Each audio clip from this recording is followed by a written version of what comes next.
Good morning. So ayan guys, so proud naman sa ating palay na alagang organic fall harvest. Kita nyo naman, sobrang bilog na bilog yung butil niya, hitik na hitik. Ayan, no, after bagyong Christine ay ito pa rin yung kalagayan ng palay.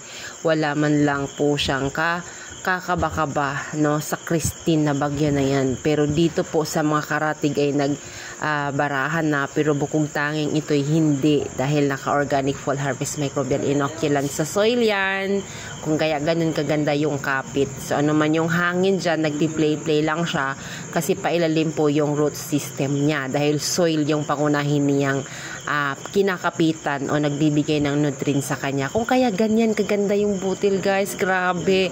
At ang isa pang malupit dyan guys, wala pong spring lason yan. Dito yan guys sa barangay Pinagturilan, bayan ng Santa Cruz, Occidental Mindoro. Sa mga interested po, PM lang kayo at i-assist namin kayo.